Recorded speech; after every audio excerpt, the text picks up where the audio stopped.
Hai, Assalamualaikum warahmatullahi wabarakatuh. Ramadan Karim, Ramadan Mubarak everyone. Ramadan Mubarak. Selamat menunaikan ibadah puasa. Untuk semua yang menjalankan ibadah puasa tahun ini dengan baik, semoga Allah menerima amal ibadah kita dan menjadikan dan memberikan juga pahala yang sebanyak-banyaknya kepada kita di bulan yang penuh berkah ini. Amin amin ya rabbal alamin. Hari ini saya ingin menyampaikan tentang beberapa amalan di bulan Ramadan ini yang bisa kita lakukan untuk menjadi bekal kita di akhirat nanti, insyaallah. Ramadan Karim adalah Ramadan yang kita tunggu-tunggu setiap tahun. Tidak semua orang bisa mendapatkan kesempatan untuk melaksanakan Ramadan, karena setiap umur orang berbeda-beda dan setiap orang memiliki kesempatan yang berbeda-beda. Maka berterima kasihlah kepada Allah, bersyukurlah kepada Allah, engkau telah diberi nikmat oleh Allah Subhanahu wa taala untuk melaksanakan bulan suci ini yang penuh berkah ini, dan bisa melaksanakan ibadah-ibadah yang sangat dilipat gandakan pahalanya oleh Allah Subhanahu wa taala. Bismillahirrahmanirrahim. Saya akan memulai tentang amalan yang bisa kita lakukan di bulan Ramadan yang penuh berkah ini. Yang pertama adalah amalan tentang bersedekah. Sedekah adalah amalan yang sangat mulia, di mana setiap orang memiliki rezeki yang berbeda-beda. Tidak semua orang kaya dan tidak semua orang miskin. Allah telah mengatur semua yang ada di muka bumi ini, baik itu tentang kekayaan, tentang jabatan seseorang, tentang kehidupan seseorang.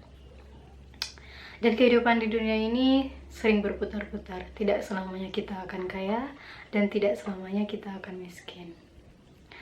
Allah tidak akan mengubah suatu kaum jika kaum itu tidak ingin merubahnya sendiri.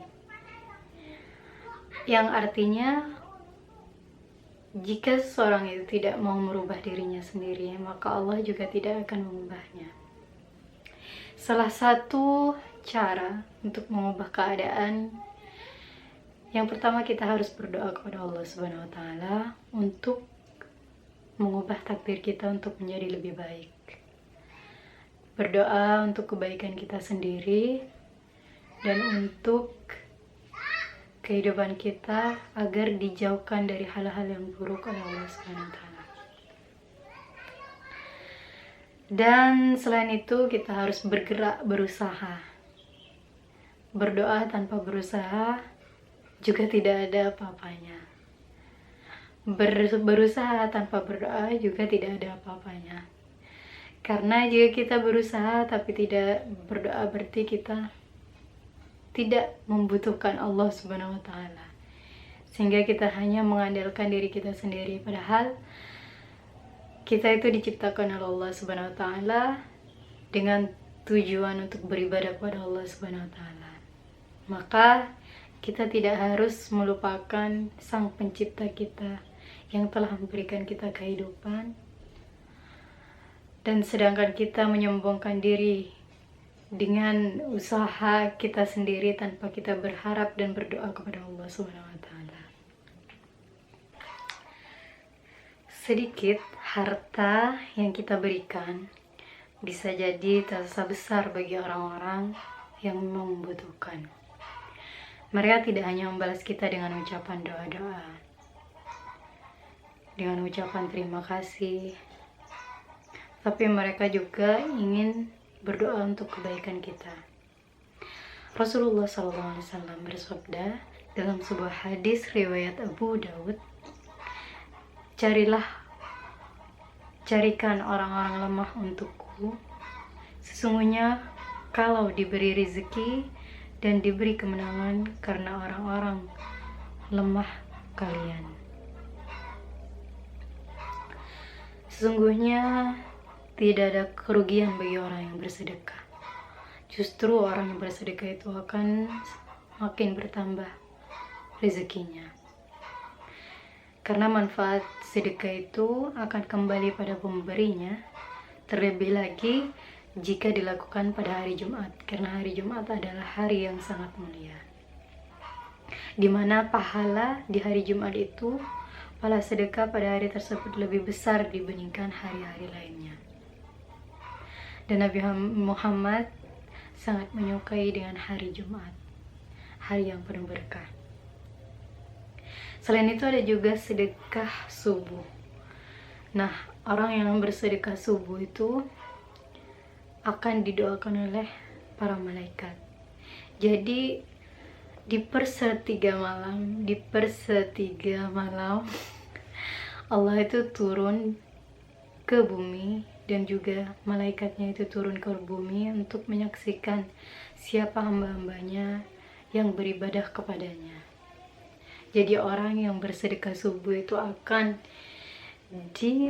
dilipat gandakan pahalanya dan langsung didoakan oleh para malaikat Allah Subhanahu wa taala.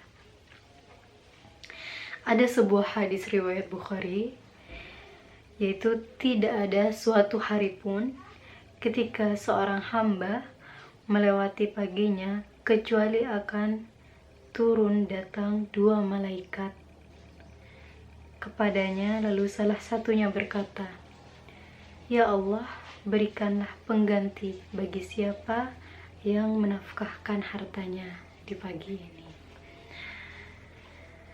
Jadi pahala bersedekah itu sangat besar, tidak hanya untuk pahala di akhirat, tetapi para malaikat juga berdoa kepada kita agar Allah menggantikan harta kita karena kita telah bersedekah di pagi harinya. Subhanallah. Semoga kita termasuk golongan orang-orang yang soleh dan beriman, yang terus selalu bersedekah kepada Allah Subhanahu wa taala. Kemudian yang kedua adalah sholat dan berdoa di persepertiga malam terakhir. Seperti yang saya jelaskan tadi, jadi di sepertiga malam Allah Subhanahu wa taala itu turun ke bumi untuk menyaksikan para hambanya yang sedang beribadah kepadanya. Jadi siapa saja yang beribadah kepadanya di sepertiga malam seperti sholat tahajud, maka doa-doanya akan langsung dikabulkan oleh Allah Subhanahu wa taala. Ada sebuah hadis riwayat Bukhari, yaitu Rabb kita Tabarakallahu ta'ala setiap malam turun ke langit dunia ketika sepertiga malam terakhir.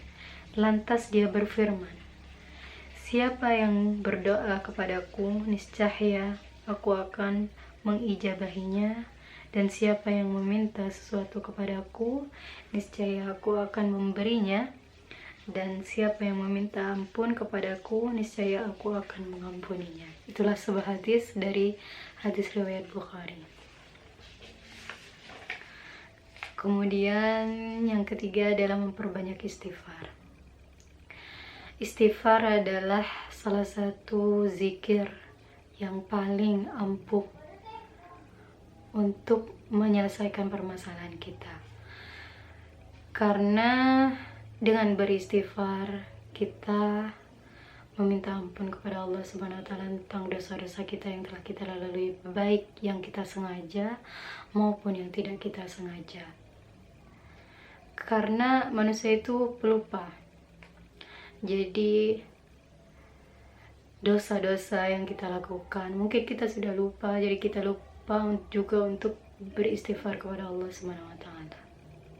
Dengan beristighfar maka insya Allah doa kita akan mudah dikabulkan oleh Allah Subhanahu wa taala, dan kita akan dimudahkan untuk menyelesaikan segala permasalahan kita.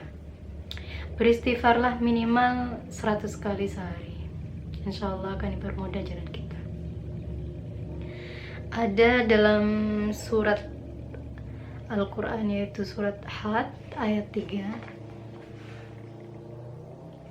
mohonlah ampun kepada Tuhanmu, kemudian bertobatlah kepadanya, niscaya Dia akan memberi kesenangan yang baik kepadamu di dunia sampai waktu yang telah ditentukan, yaitu kematian, dan memberikan pahalanya di akhirat kepada setiap orang yang beramal soleh.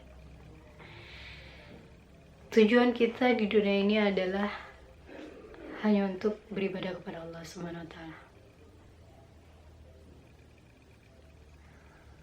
Wasta'inu bisabri wassalah. Carilah pertolongan kepada Allah Subhanahu wa taala dengan cara salat dan sabar.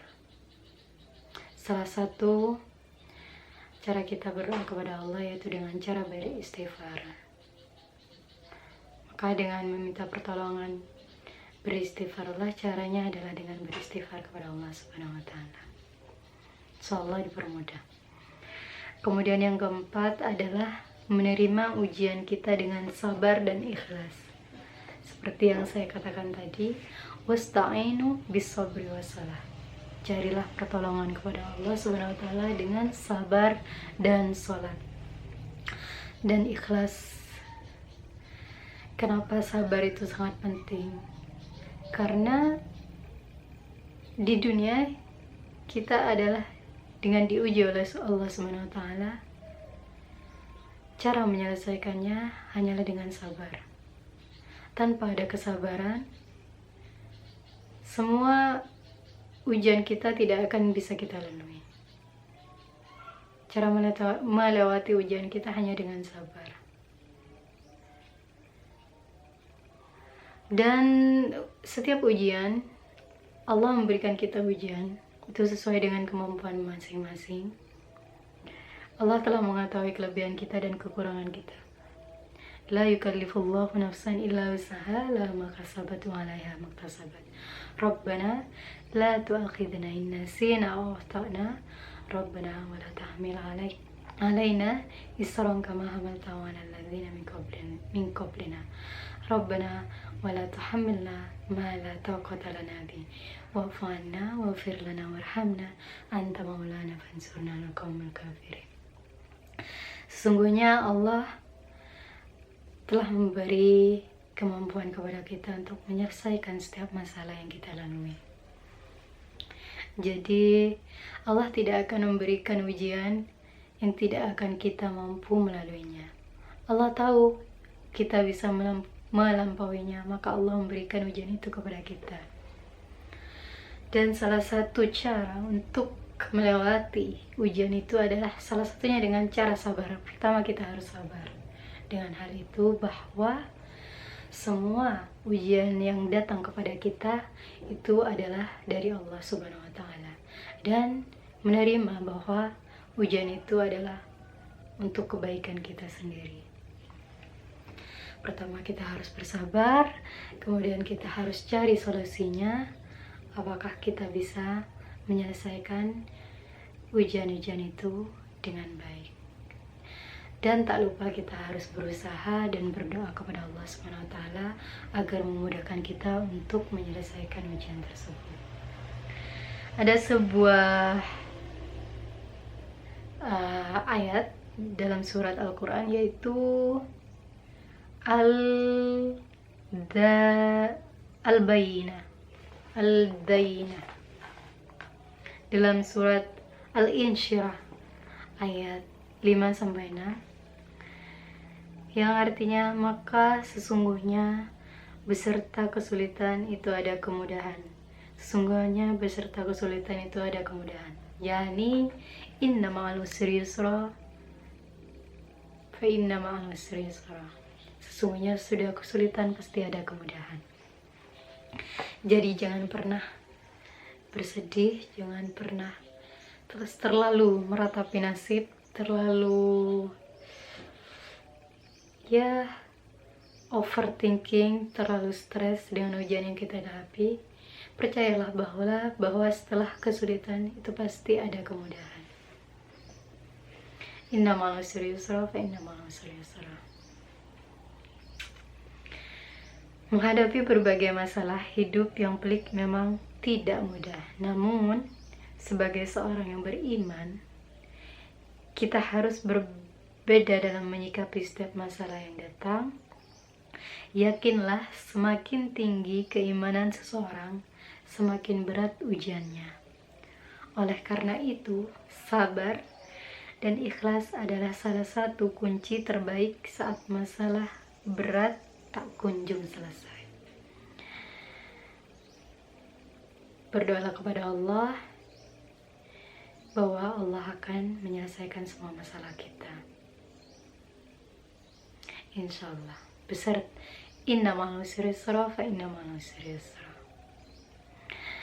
Itulah beberapa amalan yang bisa kita lakukan di bulan suci Ramadan ini, dan semoga amal-amal yang kita lakukan, entah itu mengaji, entah itu bersedekah, sholat, dan apapun itu, amalan apapun itu, semoga Allah akan melipat gandakan pahala kita dan menjadikan bekal kita di akhirat, dan semoga Allah mengampuni dosa-dosa kita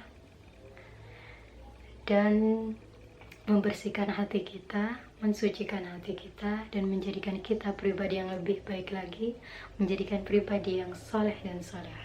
Amin amin ya rabbal alamin. Terima kasih. Assalamualaikum warahmatullahi wabarakatuh.